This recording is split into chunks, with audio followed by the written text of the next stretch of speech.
à toutes et à tous, ravi de vous retrouver pour ce nouveau live IMT pour l'industrie du futur. Je me présente, je suis Martine Assar, je suis responsable de l'Observatoire des métiers et des compétences à la Direction générale de l'Institut Mines Télécom et je coordonne ce projet interécole qui réunit donc plusieurs étudiantes et étudiants de nos différents campus afin d'explorer une gamme variée de sujets, toujours liés à l'industrie, englobant à la fois des aspects technologiques et des enjeux organisationnels et managériaux. Alors, nous allons aborder ce soir le sujet de l'énergie du futur, avec particulièrement les potentiels et les promesses des SMR et des AMR dans le secteur du nucléaire. Alors, ces réacteurs de nouvelle génération qui suscitent un fort intérêt pour leur flexibilité, leur sûreté accrue et leur capacité à accompagner la transition énergétique en fournissant une énergie bas carbone, adaptée aux nouveaux usages, industriels et territoriaux également. Alors, ça nous permettra effectivement de pouvoir envisager que ce déploiement de ces nouveaux réacteurs de plus petite taille eh bien, soulève aussi plusieurs questions liées à des enjeux technologiques, réglementaires, économiques, posant ainsi la question de leur véritable place dans le mix énergétique de demain. Alors, pour envisager tous ces points, avec moi ce soir déjà deux étudiants qui vont se présenter tout de suite. Alors, Emma, je te laisse déjà la parole pour te présenter. Bonsoir à tous, bonsoir Martine. Donc, je m'appelle Emma Paneret, je suis étudiante en troisième année à IMT Atlantique dans la spécialité de Mans et je suis aussi en double diplôme actuellement à Londres sur les Sustainable Energy Futures. Donc, c'est un peu plus large que le nucléaire, mais toujours abordé. Maxime, Merci. je te laisse te présenter. Voilà, la parole à Merci. Maxime. Merci Emma, merci Martine. Je m'appelle Maxime, je suis en deuxième année d'école d'ingénieur à l'IMT Nord-Europe sur le campus de Douai en spécialité énergie et environnement. Merci beaucoup, Maxime. Et alors, quant à nos invités, nous avons le plaisir d'accueillir ce soir avec nous Stéphanie Tillman, qui est enseignante-chercheur à IMT Atlantique. Nous accueillons également Adrien Guérin, qui est responsable bureau d'études et coordination technique chez Assystem, et Boris Hombourger, qui est lui chef de département réacteur à la direction R&D et Engineering chez Narea. Voilà, et vous allez tous, de toute façon, pouvoir vous présenter plus largement. Avant juste de démarrer nos échanges, je rappelle à tous nos internautes que dès le démarrage des échanges, eh bien, n'hésitez pas à poser d'ores et déjà vos questions dans la barre de menu. Vous avez un espace dédié, questions et réponses. Donc, n'hésitez pas au fur et à mesure à poser vos questions. Nous les traiterons ou en fin d'émission ou au fur et à mesure qu'elles se poseront. Voilà, alors je vous laisse tout de suite la parole et je crois que ça va être donc Emma et Maxime, tous les deux, qui vont commencer par interroger Stéphanie. Oui, c'est bien ça. Alors, bonsoir Stéphanie, merci de nous joindre de vous joindre à nous ce soir. On va commencer très simple. Est-ce que vous pouvez vous présenter, vous, votre école, votre domaine de recherche? Ouais. Oui, donc bonjour Emma, bonjour à tous. Donc moi je suis enseignante-chercheur effectivement en sociologie, donc au département interdisciplinaire de sciences sociales d'IMT Atlantique.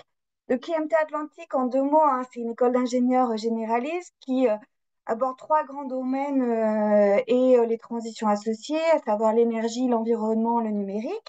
Et s'agissant de l'énergie, donc il y a un domaine d'expertise en particulier autour du nucléaire qui couvre évidemment tous les grands aspects physique nucléaire, radiochimie, mais aussi des aspects plus socio-organisationnels ou politiques. Donc voilà, et c'est plutôt sur ce domaine-là que je me suis spécialisée.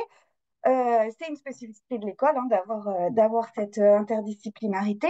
Et donc, s'agissant de mes travaux de recherche, c'est vrai que ils se concentrent quand même beaucoup actuellement autour de l'industrie nucléaire, que j'aborde sous différents angles et à différentes échelles. Donc, à un niveau assez macro, je me suis vraiment intéressée à la trajectoire en fait de l'industrie nucléaire en France, notamment ces 30 dernières années, et notamment sous l'angle des rapports entre technique et politique. Donc, comment les décisions politiques influencent le développement ou pas de l'industrie nucléaire.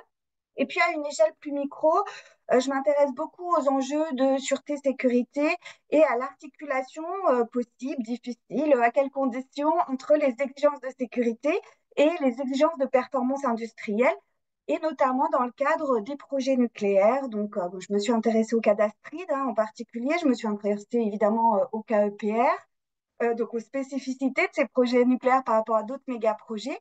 Et puis, je regarde aussi ce qui se joue autour des startups qui sont une spécificité effectivement dans l'écosystème nucléaire. Donc, on va avoir, je crois, l'occasion d'en reparler. Merci beaucoup pour cette introduction, c'est très clair. Et donc, vous avez parlé de trajectoire du nucléaire en France. Est-ce que justement, vous pourriez nous faire un tout petit point sur où en est aujourd'hui l'industrie du nucléaire, en quoi les nouvelles technologies qu'on abordera ce soir viennent bouleverser l'écosystème actuel, et donc, notamment par rapport à ces grands projets que vous avez mentionnés, EPR. Oui, donc c'est vrai que c'est intéressant quand même de revenir à l'écosystème historique parce qu'en plus en France, il est quand même très spécifique, hein. Peut-être qu'on abordera d'autres pays, mais c'est pas la même situation qu'aux États-Unis, par exemple. Et donc, bon, on a eu en France un développement massif, hein, voilà, qualifié unanimement de succès industriel au travers du plan Messmer, hein, donc voilà, qui nous a permis de développer nos 58 REP. Donc aujourd'hui, on en exploite 56 et ça a été une vraie épopée industrielle. Et puis après, effectivement, à partir des années 90, on est entré un peu dans une forme de déclin avec l'arrêt justement des grands programmes jusqu'à ce qu'on relance dans les années 2010 le programme EPR. Effectivement, tu as un projet EPR unique, ça c'est quand même important de le dire, hein, justement pas un programme. Et puis le projet Astrid. On a eu en 2011 quand même Fukushima, c'est important aussi de le dire, ça a constitué aussi peut-être une partie de l'explication d'une phase un petit peu plus déclinante. Et puis, ce grand programme EPR, mais comme d'autres programmes dans le monde, on peut dire citer AP1000, a connu quand même quelques difficultés. Je pense que tout le monde a pu le noter. Il y a eu aussi l'arrêt du projet Astrid en 2019, voilà, qui suscitait quand même pas mal d'espoir autour de la génération 4. Et puis, c'est vrai qu'on a vu, pour le coup, après cette phase de relance, après cette phase de déclin, pardon, une relance assez spectaculaire, avec notamment le discours de Belfort du président de la République Emmanuel Macron en 2022, qui annonçait d'une part la relance du programme EPR, avec cette fois une logique de série qui revenait, puisqu'on parlait de 6 voire 14 EPR, donc on s'inscrivait vraiment dans une série. Et puis aussi, via France Relance, l'annonce d'un investissement important dans des startups qui sont une forme nouvelle, originale dans le monde du nucléaire et du nucléaire français. Et ça me permet de faire peut-être un dernier point sur l'écosystème qui me paraît important effectivement à mentionner. Peut-être que Monsieur Hombourgeois y reviendra. C'est que historiquement, en fait, l'écosystème nucléaire français, il est très stable. Voilà, il repose sur quatre grands acteurs qui sont très bien identifiés, qui sont présents quasiment depuis le début. EDF, l'exploitant principal, le CEA, donc organisme de recherche et industrie, et puis Framatome, donc maintenant qui est une branche effectivement de DEF, mais qui a été créée au moment du plan Mesmer, donc qui est présent depuis très longtemps pour la partie ingénierie, et Orano pour la partie cycle.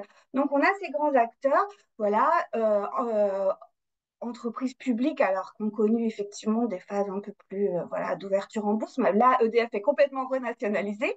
Et puis on a ces startups effectivement qui ont émergé et qui sont des formes nouvelles d'organisation dans cet écosystème du nucléaire historiquement très stable. Merci beaucoup, Stéphanie. Euh, bah, je vais peut-être laisser la parole à Maxime pour la Ouais, suite des questions. merci Emma. Merci pour ce petit point historique, Madame Tilmet.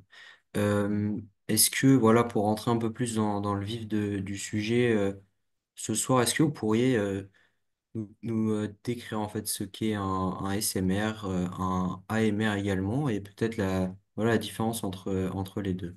Oui, tout à fait. Alors, le terme de SMR, c'est le premier qui est apparu, donc ça signifie Small Modular Reactor, donc en France, petit réacteur modulaire. Donc en fait, ça désigne initialement non pas une filière en termes de combustible, modérateur, caloporteur, mais plutôt des caractéristiques du design des réacteurs. Et la première caractéristique, c'est le fait effectivement d'être de petite taille. Donc on va, voilà, la limite qu'on prend en général, c'est un réacteur qui va être inférieur à 300 mégawatts électriques.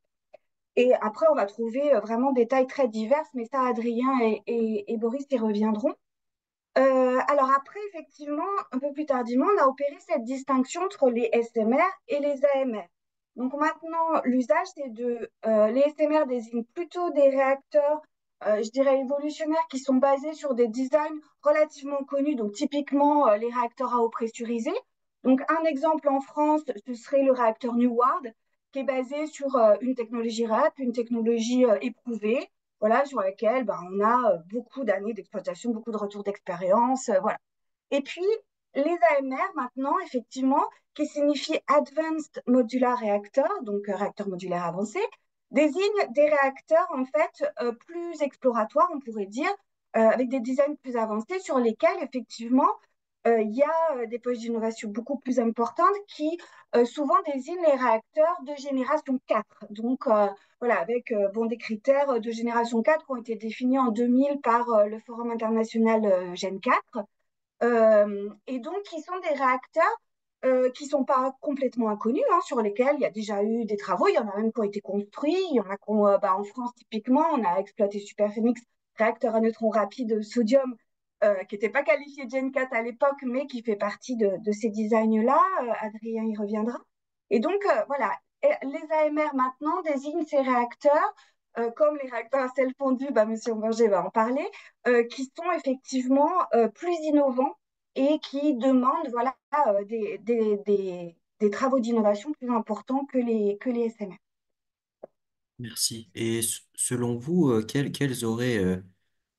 seraient les rôles de ces SMR et AMR comparés aux grands projets PR qu'on peut rencontrer aujourd'hui?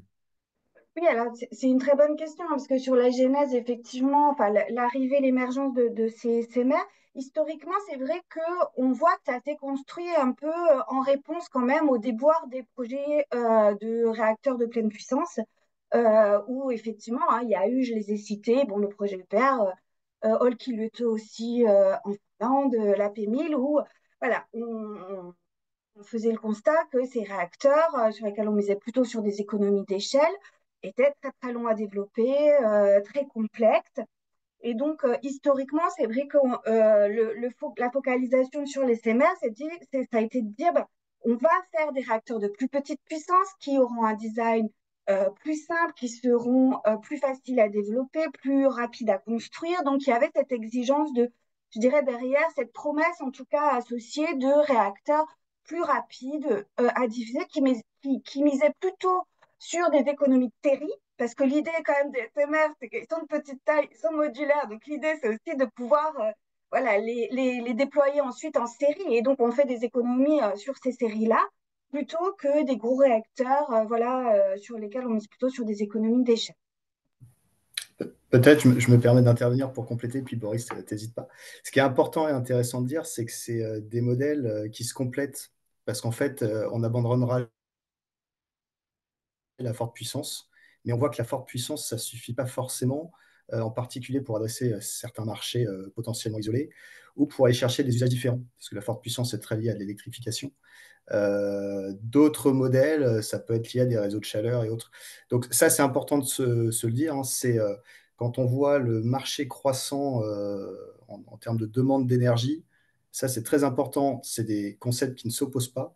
Et j'irai même plus loin, surtout sur les générations 4. Boris t'en parlera mieux que moi, mais il y a des notions de fermeture du cycle aussi. Donc en fait, il y a des intérêts mutuels dans ces filières pour bah, le recyclage de l'uranium appauvri, je vais y arriver, et ainsi de suite. Donc voilà, c'est quelque chose de nouveau qui vient adresser des problématiques, effectivement, de difficultés de construction du nucléaire de forte puissance, et dans le même temps, c'est pour moi quelque chose qui vient en plus et qui est complémentaire et nécessaire en fait. C'est ça. Et donc, typiquement, parmi les promesses associées, comme le disait Adrien, c'est aussi de subvenir à de nouveaux besoins. Donc là, il en reparlera dans le descriptif des différents projets en France. Mais il y a cette idée, par exemple, au-delà de la seule production d'électricité, de pouvoir produire de la chaleur avec cet objectif de décarbonation. Et puis après, bah, ce que j'allais, peut-être un point aussi que je souhaitais souligner, qui n'est pas strictement technique, parce que je laisserai mes collègues aborder ces aspects, mais il y a vraiment cet enjeu d'innovation. J'évoquais le projet Astrid. Bon, on mettait quand même beaucoup d'espoir, notamment par rapport à la fermeture du cycle, hein, Adrien en parlait, sur le projet Astrid. Bah, là, c'est aussi un moyen de redonner du souffle, voilà, pour l'innovation, pour travailler à ces concepts qui seraient capables justement d'utiliser des combustibles et de participer à cette fermeture du cycle. Donc, voilà, il y a aussi cet enjeu français qui a été, enfin, d'ailleurs évoqué de manière très très claire par le président Macron dans son discours, hein, vraiment de soutenir l'innovation, d'aller vers des concepts innovants. Alors après, ça pose la question quand même des temporalités associées, mais ça, on pourra y revenir. Merci beaucoup, madame. Donc, on l'a bien compris, un rôle qui est innovatif et aussi complémentaire avec ce qu'on a actuellement en France. Emma, je te redonne la parole pour interroger notre Merci, deuxième merci invité. Maxime. On va passer à nos industriels. Bonsoir Adrien, merci de vous joindre à nous ce soir. Et à nouveau, commençons par très simple. Est-ce que vous pouvez vous présenter votre rôle, votre organisation? Ouais. Bah, merci Emma. Donc moi, Adrien Guérin, aujourd'hui j'occupe un rôle qu'on appelle de responsable de bureau d'études. Donc chez Assystem, on est organisé en agence, on va dire, qui délivre un certain nombre de projets et donc un certain nombre de métiers. Donc moi, je suis basé à Tours. On est un bureau d'études d'à peu près de 200 personnes qui regroupe différents métiers, du génie civil, de la VRD, de l'électricité, du fonctionnement et ainsi de suite. Et par le passé, moi, j'étais responsable de sujets méthodologiques et digital pour Assystem, et c'est dans ce cadre-là que j'ai travaillé avec Naria. On en reparlera. Et sinon, rapidement, avant cela, j'étais chez Framatome. J'ai travaillé sur la conception système fluide pour EPR2. Et je suis aussi un ancien diplômé de l'IMT. Voilà, option nucléaire.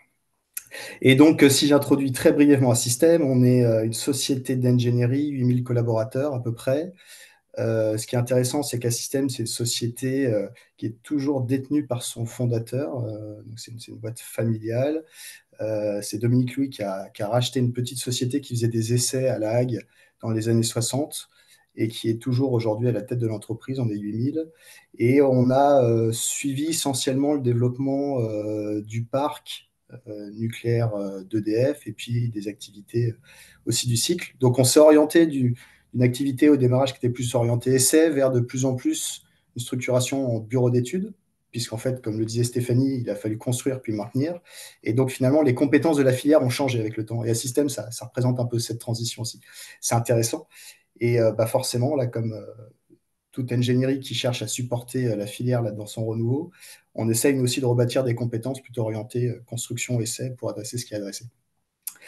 Et peut-être un dernier point, plus particulièrement sur les SMR-AMR.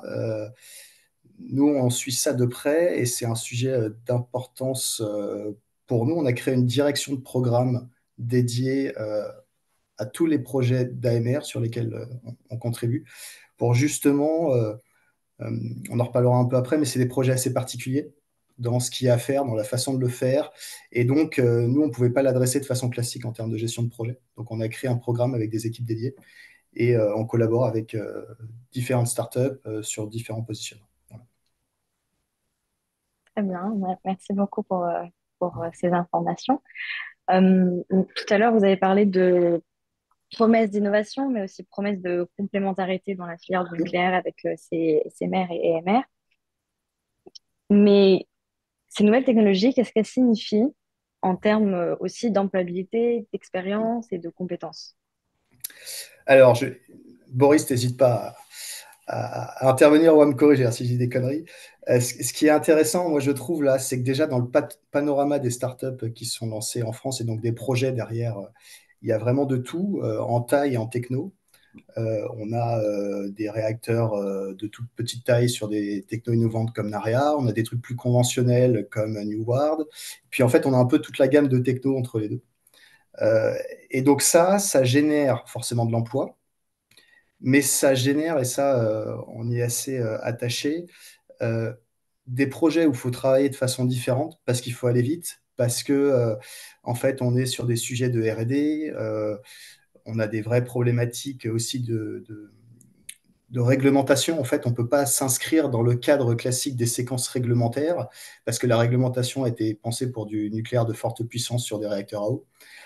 Et donc, ça demande en fait de créer des compétences un petit peu différentes en pilotage de projet, en agilité. Et nous, on trouve ça hyper intéressant parce que même dans l'employabilité, en fait, la montée en compétences d'ingénieurs, en fait, on trouve que c'est assez complémentaire. Travailler dans des grosses structures qui apportent de la rigueur, de la culture d'entreprise, des problématiques de projets très complexes, et puis des startups, alors je caricature un peu, mais qui apportent plus d'agilité, de flexibilité, il faut innover, il faut prendre des risques. Et en fait, chez nous, on voit ça des opportunités en termes de parcours de carrière, de pouvoir travailler un peu sur des projets type EPR, puis aller sur des projets type startup. En fait, ça crée des complémentarités dans les profils. Donc ça, je dirais qu'en termes de création d'emplois, ou en tout cas de développement de compétences, c'est très intéressant. Et puis ça donne de l'intérêt au parcours de l'ingénieur dans le nucléaire. Et ça, c'est quelque chose parfois de difficile parce que quand on est sur des grands projets, grands programmes, des fois on a du mal à voir le bout, hein. Enfin, pour l'anecdote, j'ai commencé en 2016 le basic design de PR2. Le design de PR2 est toujours pas sorti. Donc, quand ça fait 10 ans qu'on bosse sur ces projets-là, des fois, on perd aussi un peu le sens. Euh, donc ça, c'est voilà, plutôt la partie, je dirais, formation et puis euh, parcours de carrière pour un ingénieur. Et puis sinon, de façon plus globale, moi, je trouve que ça crée un nouveau dynamisme dans la filière et ça fait revenir aussi des jeunes étudiants dans ces filières-là. Enfin, je donne toujours l'anecdote, il y a 5-6 ans, j'interviens avec Stéphanie dans un cours, il y avait une dizaine de personnes dans le nucléaire, là maintenant il y a, je crois, 50 personnes dans la promotion. Et Oui, donc, une cinquantaine. voilà, en fait, ça a un impact même sur comment, enfin, c'est une très bonne image pour ramener du monde et recréer de l'intérêt sur la filière. Ça, je trouve que c'est en fait un vrai gain. Euh, on pourra débattre peut-être un petit peu aussi de la complexité de ces projets et se poser la question, est-ce que ces projets iront au bout? Enfin, c'est une très grosse complexité et même quand on parle de start-up de façon classique, le taux de succès d'une start-up est assez faible. Malgré tout, en fait, enfin, je pense qu'il faut découpler est-ce que ces différentes sociétés iront au bout de leur projet industriel de ce qu'elles vont apporter à la filière quoi qu'il arrive. Et ça va apporter de la propriété intellectuelle, ça va faire revenir du monde dans la filière, ça va forcer les acteurs traditionnels à bouger. On peut regarder aussi l'ASN qui évolue, qui met en place aussi des façons différentes de regarder et d'instruire ces dossiers. Enfin voilà, donc je trouve que moi, ça apporte un dynamisme important pour la filière, que ces projets ou non aillent au bout. Et donc ça aura été bénéfique pour la France sur ce côté-là. Ok, très bien.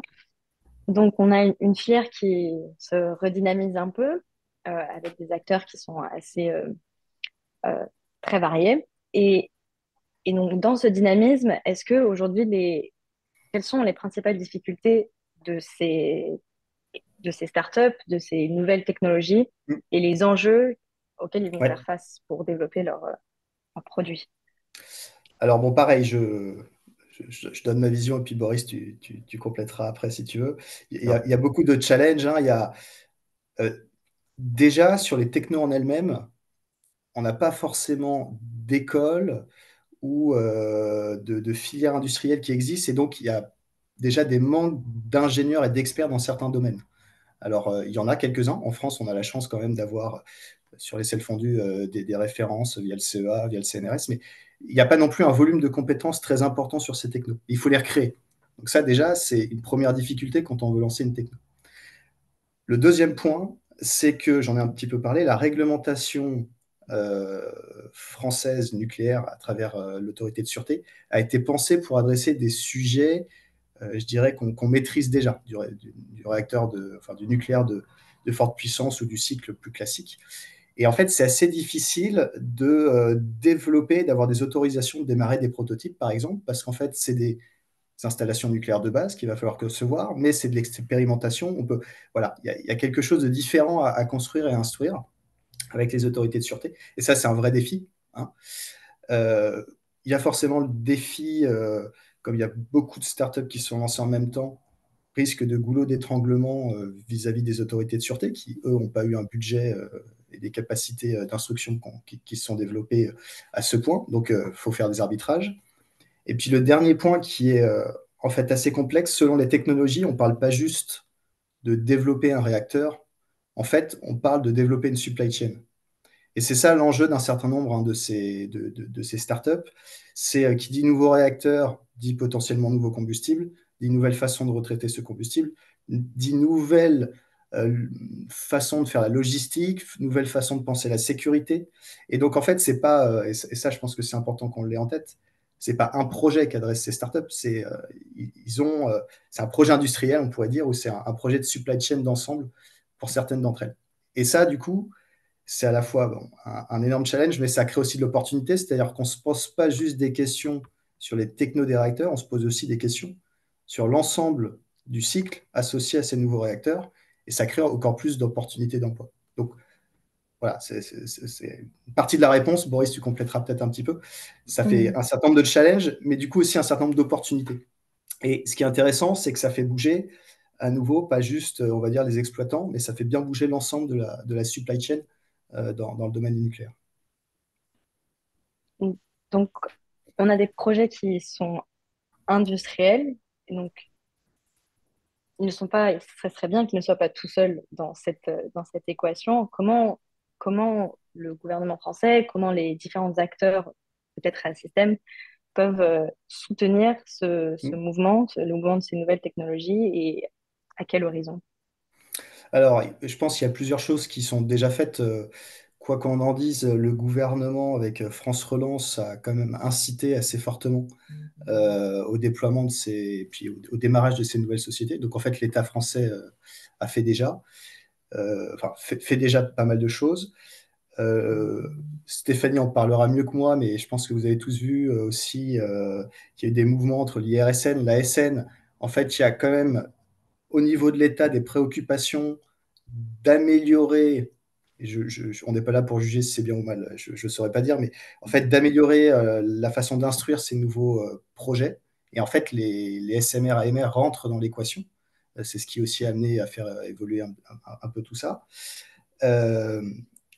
Donc, je pense qu'il y a déjà pas mal de choses de faites. Et puis, si on regarde sur la filière nucléaire en tant que telle, si je ne dis pas de bêtises, je pense que la plupart des startups maintenant sont adhérentes au GIFEN, donc font partie de l'organisme filière nucléaire français. Donc, ont accès aussi au réseau des différentes PME, enfin entreprises du nucléaire. Et bah, c'est un petit peu ce que je disais. Si je prends l'exemple d'un système, nous, on considère que on peut apporter du REX et puis de la compétence parce qu'il faut créer des équipes rapidement. Et dans le même temps, nous, c'est bénéfique parce qu'on apprend et on fait travailler les gens de façon différente. Donc, voilà, je pense que les différents acteurs de la filière contribuent au développement des SMR, des AMR, et pareil, l'État a déjà mis en place un certain nombre de choses. Après, ça peut être intéressant d'avoir la vue de Naria qui est à l'intérieur, mais voilà, il y a quand même des choses qui sont faites. Sinon, ça ne se serait pas fait d'ailleurs. Merci beaucoup pour ces réponses. On a encore un peu de temps. Est-ce que, Monsieur Boris, vous voulez ajouter quelque chose sur les questions que je viens de poser à Adrien? Moi, je suis globalement entièrement d'accord avec Adrien. Ça va. Dans les principales difficultés, effectivement, il y a ce sujet de compétences, en guillemets. Donc, ça se voit à la pyramide des âges. Il y a même un effet qui n'est pas juste lié au nucléaire, hein. On est maintenant dans les moments où les gens de la génération baby-boom partent à la retraite. Donc, on perd énormément de compétences. Et en fait, si on regarde la pyramide des âges de la société française, mais en général occidentale, les générations qui suivent sont beaucoup, beaucoup moins nombreuses. Et en plus, dans le nucléaire, il y a des trous dans la pyramide des âges parce qu'il y a eu des moments où c'était pas vraiment le bon moment d'étudier le nucléaire. Donc, il y a eu post-Tchernobyl, il y a eu post-Fukushima. Je pense que les gens comme Adrien et moi, les trentenaires, on est une fraction très faible dans l'industrie aujourd'hui parce qu'on est les seules têtes brûlées à s'être dit, je vais faire du nucléaire juste après Fukushima. Et ça se ressent énormément parce qu'on doit. Alors, il y a à la fois un intérêt qui est quasi systématique chez les jeunes, les nouveaux embauchés, c'est la première chose qu'on entend dans les entretiens d'embauche, c'est dire, ah, moi, je veux faire des réacteurs innovants. Euh, donc il y a un intérêt très fort, et donc c'est assez facile de trouver des gens qui soient intéressés par ça. Mais par contre, ça veut dire, le challenge, même pour une entreprise, c'est d'intégrer énormément de gens qui ont pas beaucoup de background dessus, quoi. Peut-être Très- juste, sans parler des startups, vous avez peut-être entendu parler, voire regarder les conclusions du plan Match, qui est un des, un des rapports de la filière du GIFEN. On parle, ne serait-ce que pour adresser les besoins de la filière nucléaire hors startup, de 100 000 embauches nettes. Mm. Se rajoutent par-dessus les projets de start-up et potentiellement les projets qui en dérivent. On parlait des sujets cycles et autres. Donc, en fait, de façon globale, il y a un besoin de Mm. main-d'œuvre et de compétences dans le nucléaire, tout job confondu, hein, on ne parle pas que de l'ingénierie, qui est énorme. Et là, tous les moyens sont bons, selon moi, pour ramener du monde dans la filière. Et je trouve que ces réacteurs innovants, ces projets de réacteurs, c'est vraiment des bons ambassadeurs pour faire revenir des gens dans la filière. Et à ce titre, c'est très précieux. Merci beaucoup pour ces interventions. Je vais laisser la parole à Maxime pour Merci, Emma. le Merci. clou du spectacle. Donc, notre dernier invité, Monsieur Roger, vous êtes ingénieur nucléaire, diplômé de l'EPFL et de l'ETH à Zurich. Vous avez notamment réalisé votre thèse sur les SMR à sel fondu et aujourd'hui vous travaillez chez Naira. Est-ce que vous pouvez nous en dire un peu plus sur votre parcours et sur Naira? Alors, sur mon parcours, ben, donc j'ai fait des études de génie nucléaire, mais en Suisse, pas en France. Et puis après, j'ai eu l'opportunité à l'époque de faire une thèse. Et celui qui est devenu mon directeur de thèse à l'époque, j'avais déjà un intérêt très fort pour le réacteur à sel fondu, et il m'a laissé un choix incroyable, c'est de faire absolument ce que je voulais comme sujet, ce qui est assez rare. Et donc, bah, je me suis dédié au sel fondu. Donc, pour une partie très, très R&D, très théorique. Et puis après, je suis parti en fait travailler plutôt dans l'industrie pour voir un peu l'autre facette de la pièce, parce que c'est des mondes qui des fois sont très différents et qui ont parfois un peu du mal à se comprendre au niveau des méthodes et des façons de faire. Donc j'ai travaillé presque 4 ans chez Framatome sur des projets de réacteurs à eau pressurisée, tout ce qu'il y a de plus classique, entre guillemets, euh, pour pouvoir un peu voir comment c'était vraiment un projet en construction dans le monde, et gagner un peu d'expérience comment dire, concrète, faire des rapports de sûreté, faire des analyses de sûreté au-delà de la théorie. Et puis pour présenter Narea, moi j'ai quelques slides que je vais partager très rapidement tout en tenant la timeline. Voilà.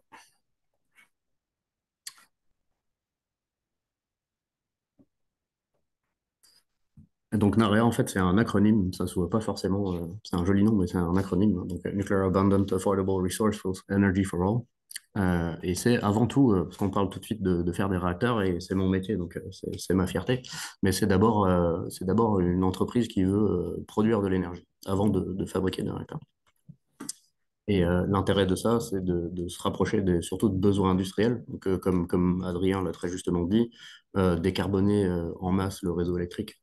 On sait faire aujourd'hui avec des gros réacteurs, mais il y a des besoins qu'on a du mal à décarboner, par exemple parce qu'ils dépendent de chaleur ou de choses comme ça. Et ça, c'est un des intérêts, surtout des AMR, c'est de pouvoir faire de la production qui est couplée, donc qui est à la fois électrogène et aussi calogène pour des besoins industriels. Et donc, c'est de se rapprocher du consommateur final, donc industriel, mais on peut imaginer tout un tas d'usages très différents.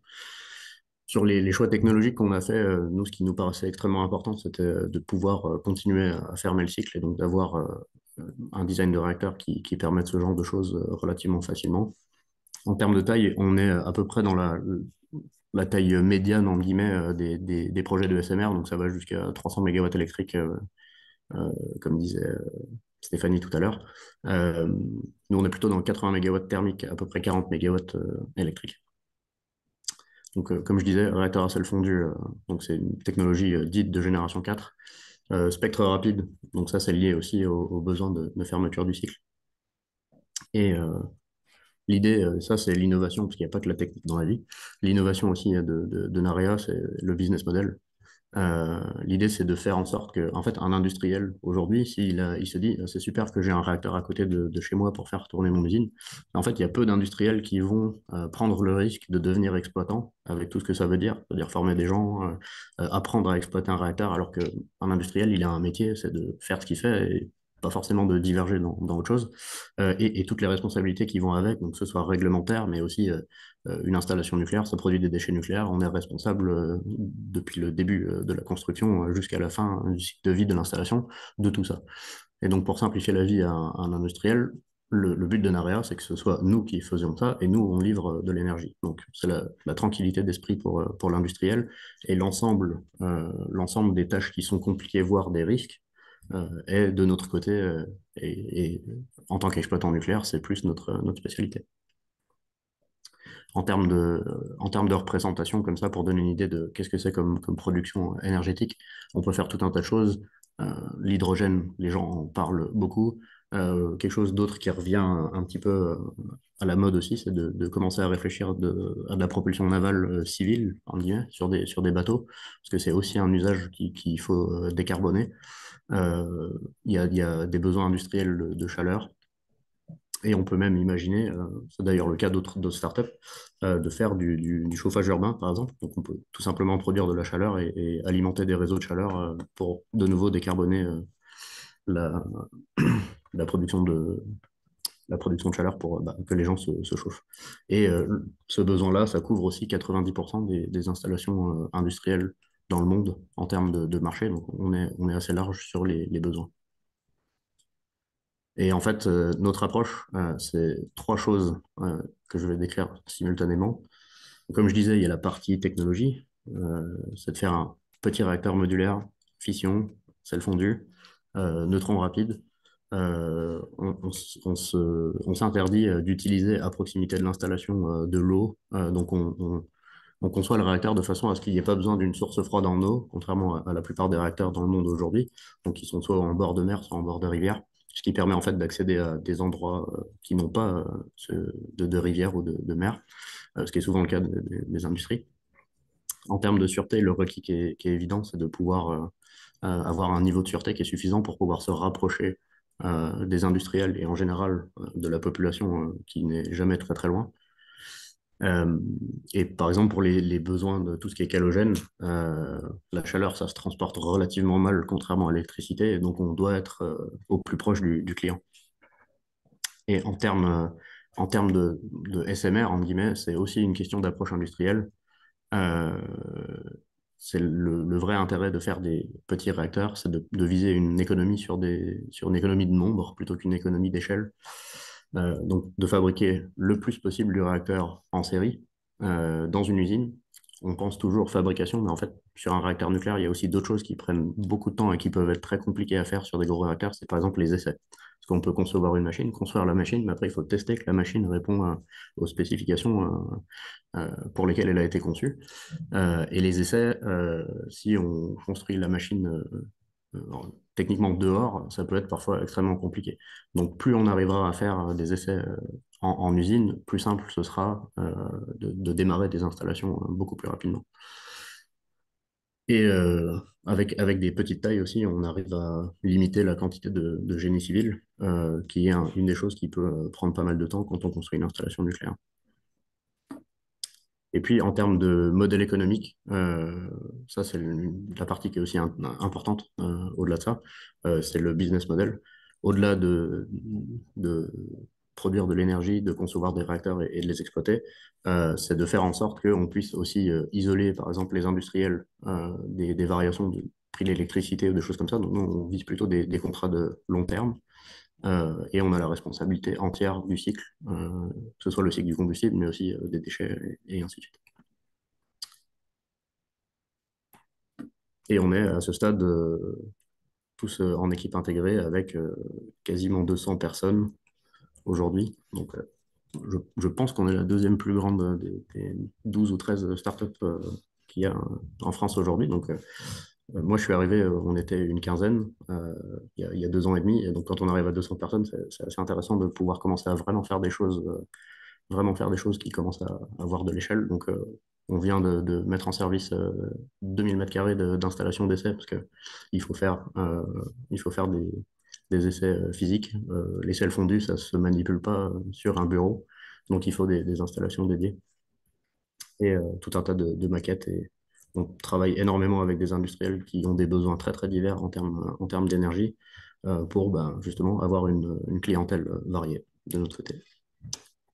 Et voilà pour la présentation de Nerea. Merci. Merci pour votre présentation, monsieur. Donc, vous nous avez un peu dit rapidement les avantages de votre technologie. Euh, Est-ce que vous pouvez récapituler en quatre points ces avantages et puis un peu nous expliquer comment est-ce que votre produit il se positionne par rapport aux autres technologies qui peut exister, qui sont développées en France.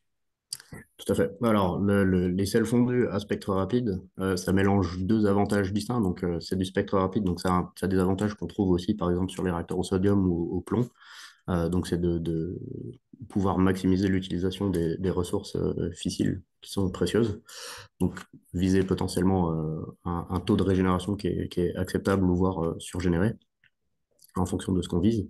C'est aussi une capacité d'incinération des actinides mineurs qui est meilleure en spectre rapide qu'en spectre thermique comme d'autres technologies.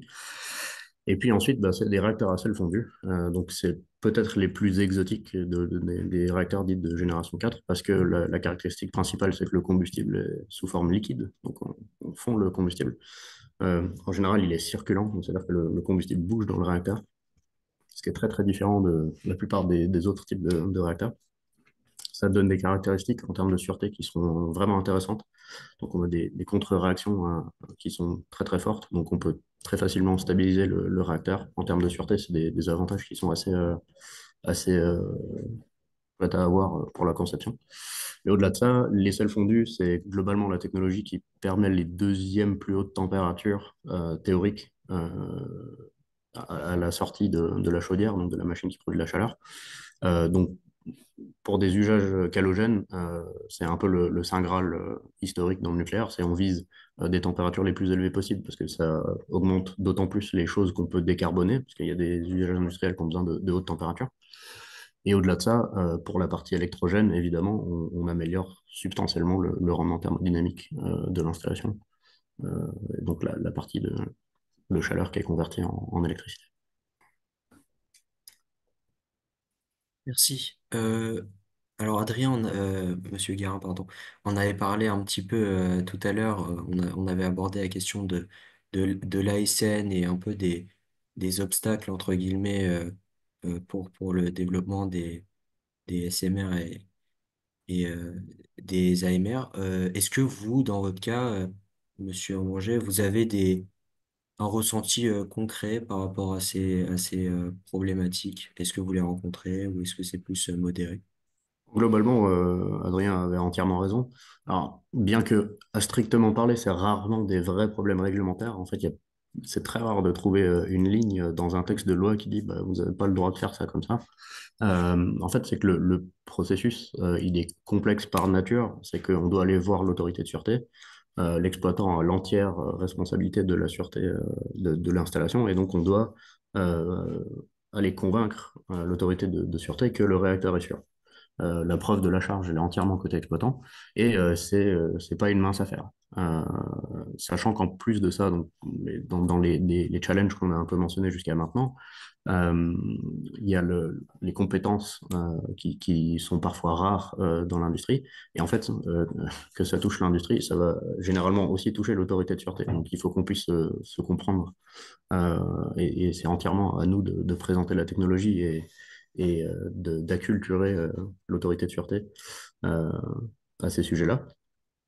Euh, et puis ensuite, pareil, la multiplicité des projets est très intéressante à certains égards, mais effectivement, pour l'autorité de sûreté, ça fait, en guillemets, beaucoup de travail. Donc potentiellement, ça rallonge un peu les délais d'instruction.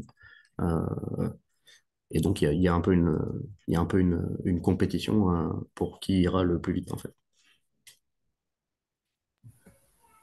Peut-être juste un exemple, moi que j'aime bien, parce que j'avais découvert ça chez Nerea, c'est que typiquement quand on fait un rapport de sûreté pour justement démontrer la sûreté de son réacteur comme Nerea, l'autorité de sûreté, on s'appuie sur des codes de calcul qui doivent être qualifiés. Mhm. Et pour qualifier des codes de calcul, il faut avoir fait de l'expérimental pour démontrer que les résultats sont grosso modo bons et qu'on est capable de maîtriser l'incertitude. Sauf qu'en fait, il n'existe pas aujourd'hui de code de calcul déjà qualifié pour Naria, puisque par nature, c'est quelque chose de nouveau. Et donc, si on veut construire un prototype nucléaire pour vérifier ces codes, il faut quand même une autorisation. Enfin, vous voyez un peu le genre de débat dans lesquels on peut rentrer. Et ça, c'est intéressant. Et donc, comme Boris te disait, rien qui est interdit, mais par contre, il faut réussir à créer une démarche avec les autorités pour montrer qu'on va acquérir du retour d'expérience de façon progressive tout en maintenant la sûreté au sens large de ces installations diverses, dont ces prototypes. Voilà, c'est des discussions assez Non, intéressantes. mais c'est entièrement ça. Et c'est d'ailleurs, nous, dans nos échanges avec l'autorité de sûreté, eux-mêmes sont parfaitement conscients de ça. Voilà. Donc, c'est pas aussi bureaucratique qu'on pourrait se l'imaginer. C'est vraiment quelque chose qui est conscient. Mais c'est à nous de créer une démarche qui soit défendable, en fait. Merci. Et merci, Monsieur Garin, pour ce petit complément. Euh, donc voilà, on l'a compris, l'autorité de sûreté, c'est pas un obstacle en soi, il y a un dialogue qui existe.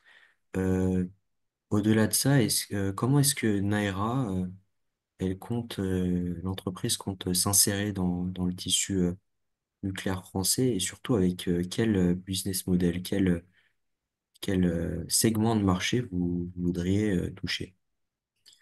Justement, alors donc c'est essentiellement des clients industriels et c'est un mode de fonctionnement qui est très différent de la production d'électricité en gros. Donc quand on pense par exemple à EDF, donc en fait il y a même pas vraiment de compétition entre les usages en fait, c'est extrêmement complémentaire. Mais après, en général, pour le tissu nucléaire français, on travaille déjà avec la plupart des grands noms que les gens peuvent imaginer sur les sujets qui sont soit leur cœur de métier, soit où on a un intérêt commun. Euh, alors, on peut penser à la partie strictement nucléaire, mais ça va beaucoup plus loin parce que dans dans les challenges, surtout pour des technologies innovantes, c'est de créer c'est une supply chain qui suivent la route. Et il y a des choses qui, en fait, aujourd'hui n'existent pas. Je peux pas trouver quelqu'un qui me le fabrique.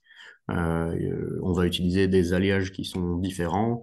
On va utiliser des technologies d'échangeurs qui sont différentes, des modes de fabrication qui sont différents. On va peut-être chercher à enrichir isotopiquement certaines matières. Et en fait, ça n'existe pas sur le marché. Donc, il faut inventer des procédés, des choses comme ça. Et ça, il y a énormément il y a énormément d'industries qui sont très intéressées par ça. Quand c'est proche de leur cœur de compétences. Donc, c'est très simple de s'insérer, de discuter avec un petit peu tout le monde. Et donc, on a des partenariats sur plusieurs dizaines, dont un système, évidemment. Euh, euh, et puis, même au-delà enfin, pas forcément des industries qui soient très, très nucléaires par nature, mais par exemple, je parlais d'alliages spéciaux. Il y a des grands industriels français euh, de la métallurgie qui, eux, sont aussi extrêmement intéressés à ce genre de choses. Voilà. Donc, il y a des discussions soit de co-développement, soit euh, potentiellement faire des joint ventures sur certains sujets. Euh, Globalement, l'écosystème est très ouvert, donc c'est assez facile. Voilà. Merci beaucoup, monsieur. C'était ma dernière question. Martine, je te redonne la parole pour éventuellement poser des questions si J'ai on en a peut-être dans une le chat. question. Oui, merci beaucoup Maxime et Emma également. Alors nous avons une question qui a été en partie en tout cas déjà peut-être répondue, mais je la repose puisqu'un internaute se demandait quels étaient concrètement les défis réglementaires et les défis aussi de sûreté qui sont spécifiques à ces technologies. Donc si ou Boris ou Adrien, vous souhaitiez compléter un petit peu vos réponses déjà formulées.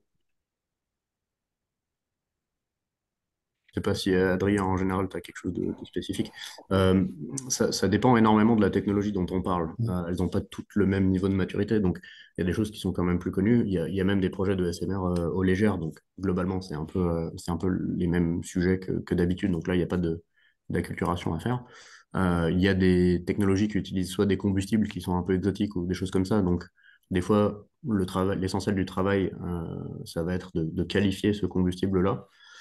Euh, c'est parfois la chose qui est la plus compliquée, c'est parce que globalement, pour qualifier un combustible, il faut pouvoir le mettre dans un réacteur et voir comment ça se comporte sous irradiation. Un des plus gros obstacles aujourd'hui, je dirais, en Europe occidentale, c'est qu'il reste pas beaucoup de réacteurs expérimentaux pour faire des irradiations, pour tester des choses, ce qui fait que on peut pas tout faire par simulation, et donc il faut trouver des moyens d'obtenir les données qu'on cherche. Et en fait, il faut vraiment aller progressivement parce qu'on a rarement les moyens d'avoir directement l'ensemble des conditions, ce qu'on appelle des effets intégraux, l'ensemble des conditions représentatives de ce qui va être irradié dans le cœur, par exemple en termes de combustible. Parfois même se procurer le combustible, c'est compliqué. Donc là, il y a des partenariats avec beaucoup d'institutions de recherche qui sont plutôt, plus que les industries, c'est plutôt ces institutions-là qui s'occupent de ce genre de choses. Euh, Après, ça dépend énormément de la technologie. Après, pour les réacteurs à sel fondu, par exemple, euh, un des challenges, c'est que le dernier. Alors, il y a un réacteur euh, très récent chinois qui a démarré il y a à peu près un an, dont on a très peu de nouvelles maintenant, parce que la Chine a plutôt décidé de se fermer, alors qu'il y a encore quelques années, moi qui connais bien le milieu des sels fondus, partageais énormément de retours d'expérience, etc. Maintenant, on n'entend plus grand-chose. Mais le challenge, c'est que le dernier réacteur à sol fondu exploité qui existait, il s'est arrêté en 1969. Pour utiliser le terme critique, ça fait un bail. Et c'est très compliqué en fait de recommencer ça et de réutiliser par exemple des données qui peuvent être très vieilles pour la qualification des codes. Donc c'est un petit peu parcellaire.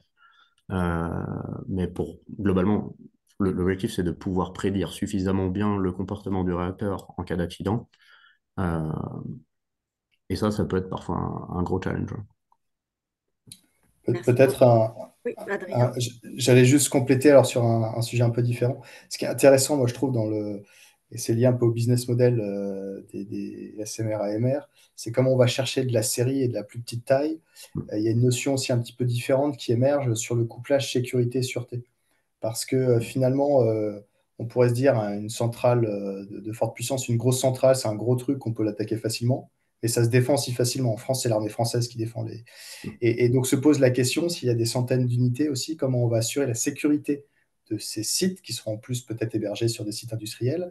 Et donc là, ça pose aussi des questions en termes de philosophie sur tes sécurités et en termes de moyens de conception pour adresser ces sujets-là, parce qu'on ne peut pas l'adresser uniquement par de la défense. Donc, même, je trouve, la philosophie derrière un peu de la démarche de sûreté, elle évolue un peu. Enfin, là, c'est un exemple avec ce couplage de sécurité. Donc, il y a en fait des problématiques intrinsèques au techno, et après, il y a des problématiques aussi intrinsèques au business model et au nombre de SMR AMR qui vont être vendus dans le cas d'une filière.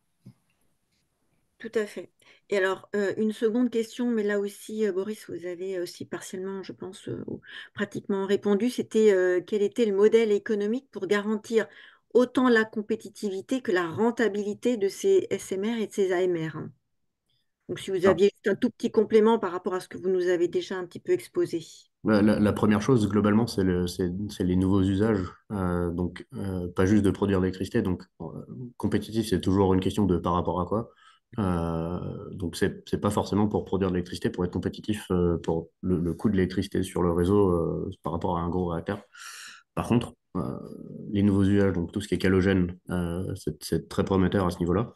Et après, il y a quelque chose qui est un petit peu différent, c'est pas forcément le prix de gros qui compte, mais c'est aussi le fait de pouvoir s'isoler des fluctuations du prix du marché qui sont probablement menées à grandir, comme on peut le voir de temps à autre. Et voilà. Et une autre question qui était celle de savoir quels sont les différents de coûts entre les petits réacteurs modulaires et les réacteurs nucléaires plus traditionnels, donc de plus grande taille. Ça, c'est aujourd'hui très difficile à dire. Justement, le modèle des SMR, donc, à ce stade, c'est plutôt un pari, parce que ça n'a pas encore été démontré, hein, malgré le fait qu'il y en a quelques-uns qui ont été conçus. Mais on en est à peut-être deux réacteurs. Il y a le premier ACP-100 chinois et la barge académique Lemonosov des Russes. On est encore très loin de pouvoir faire des comparaisons très, très, très, très claires. Euh, le, le, le pari de l'économie de série, c'est de dire que si je perds de l'économie d'échelle en faisant des plus petits réacteurs, c'est qu'en produisant en grande série, je pourrais regagner, voire descendre encore en dessous, euh, après avoir fait une dizaine, une trentaine, une centaine de réacteurs. Et puis ce qui est intéressant, mais alors c'est la complexité parce qu'on est à la croisée entre une démarche produit et ça reste des infrastructures, hein, le nucléaire. Mais c'est comment aussi je limite les effets liés au site pour assembler le plus possible dans mon usine où je maîtrise en fait mon environnement. Et donc je peux aussi faire des essais, de l'assemblage de façon plus simple et donc plus rapide. Donc on n'arrivera jamais à une démarche complète produit comme on peut connaître dans l'automobile. Mais il y a bien un peu cette notion-là, c'est comment j'essaye de m'enlever des aléas liés au site et à des chantiers de construction, où là, en fait, il y a les surcoûts matériels, mais quand on voit surtout les dérives planning que ça génère, c'est très important. Et ça, d'ailleurs, dans le nucléaire plus traditionnel, ce qui est en train d'être regardé de plus en plus, c'est comment on peut faire aussi de l'assemblage avant en usine et d'arriver avec des approches un peu plus modulaires, même sur des grands projets. Donc, il y a Tout à aussi fait. cette promesse-là, d'ailleurs, d'aller chercher des gains là-dessus. Mais à nouveau, c'est un pari. Ouais. Pour le moment, on n'a pas Merci. d'adresse. Alors, comme nous avons encore d'autres questions qui arrivent, donc je vous demanderai juste des réponses peut-être plus synthétiques pour arriver à les traiter toutes, pour oublier personne. Alors, autre question, quelles sont les applications potentielles des petits réacteurs modulaires en dehors de la production d'électricité? Voilà, j'en ai mentionné quelques-unes, Ah donc oui. il y a des choses très industrielles, mais on peut imaginer la production d'hydrogène ou de synfuels, par exemple, de carburant synthétique. Il y a pas mal d'industries qui ont besoin de chaleur, aussi décarbonée que possible. Il y a la propulsion navale, techniquement, pour le civil, du coup. Euh, et des fois, des choses qui sont aussi simples, en guillemets, que le chauffage urbain, tout simplement. Et puis, même certains se lancent dans le spatial. Ouais. En plus, ouais. Autre Ça, usage alors, à venir. voilà. Autre question, est-ce que la technologie SMR et AMR réduisent sur le long terme les enjeux de la prolifération nucléaire, référence au cas de l'Iran, par exemple? Bah, moi, je peux donner mon avis. Je ne sais pas si ça va être court parce que c'est pas un sujet simple. Oh, c'est clair. Faut pas mélanger déjà enfin, la capacité d'un pays à faire enfin pas du combustible, mais de la matière qualité d'armement pour faire des bombes. Je récupère une arme atomique de risque terroriste où je fais péter une installation où là j'ai la dissémination de matière radioactive. C'est pas du tout les mêmes risques. Il n'empêche, c'est un peu ce que je disais, il y a un enjeu de sécurisation. C'est pour ça sécurité et sûreté, c'est un vrai enjeu pour les startups et les SMR, on va dire. Mais de façon plus globale, si on considère que la part du nucléaire doit grandir pour adresser les enjeux de transition énergétique, ça veut dire que ces enjeux-là aussi vont grandir. C'est mécanique, on a rien sans rien. Donc, voilà. Et globalement, c'est difficile de dire si c'est lié au SMR ou à la technologie, parce que du point de vue théorique, si on ferme le cycle, théoriquement, on peut réduire les capacités d'enrichissement dans le monde. Donc ça, c'est une des sources de prolifération, par exemple. Euh, Après, il y a des gens qui, surtout aux États-Unis, par exemple, mais bien ce que ce soit un peu en train de changer, qui pensent que, bon, toucher le combustible nucléaire et le retraiter, c'est potentiellement proliférant aussi. Donc peut-être qu'il vaut mieux pas du tout toucher le combustible. Donc la vision de la chose dépend énormément d'un pays à l'autre. Mais globalement, d'un point de vue strictement technique, aujourd'hui, il y a très peu de moyens d'empêcher, surtout un acteur étatique aujourd'hui, que ce soit l'Iran ou d'autres, d'empêcher quelqu'un de vouloir proliférer. Et vu la situation géopolitique mondiale aujourd'hui, ça risque de devenir un sujet de nouveau. Mais je vois pas comment je pourrais concevoir différemment mon réacteur pour améliorer ça. C'est ça le sujet, en fait. C'est clair. Merci à tous. Alors, on a réussi à répondre à toutes vos questions. On remercie tous nos internautes attentifs et qui ont posé ce soir des questions extrêmement pertinentes à nos invités que je remercie infiniment pour tous leurs éclairages sur ce sujet ô combien d'actualité, hein, parce que je ne crois que pas plus tard que hier, il y a eu encore des avancées aussi au niveau gouvernemental sur ce sujet. Donc, on voit que voilà, ça avance et c'est une technologie en tout cas qui est prometteuse pour ces différents cas d'usage et aussi sur simplement rien que le volet énergétique hein, pour plus de durabilité, de résilience. C'est aussi, je pense, quelque chose d'extrêmement intéressant à, à explorer comme autre voie dans ce secteur du nucléaire. Avant de conclure ce live, je voulais juste vous informer qu'un replay de cette émission eh bien, sera disponible dès demain, accessible sur la chaîne YouTube de l'IMT, au répertoire Live IMT pour l'industrie du futur. Donc ça, c'est la première chose. Et la dernière, avant de vous quitter, c'est également de vous informer de notre prochain live du mois prochain, donc le 27 mars précisément, qui traitera de l'éco-conception comme levier essentiel pour transformer l'industrie et répondre aux enjeux environnementaux en intégrant évidemment des approches durables dès la phase de conception des produits et des processus. Donc également un sujet qui est transverse à plusieurs filières hein, industrielles de toute manière. Donc, je vous invite d'ores et déjà à vous inscrire hein, sur ce prochain live. Merci à chacun et nous avons été efficaces pour conclure dans le timing prévu. Donc, très bonne soirée à toutes et à tous. Un grand merci encore à vous tous et à vous toutes et à très bientôt. Bonne soirée. Et au Merci revoir. bien. Bonne Bonne soirée. soirée. Merci.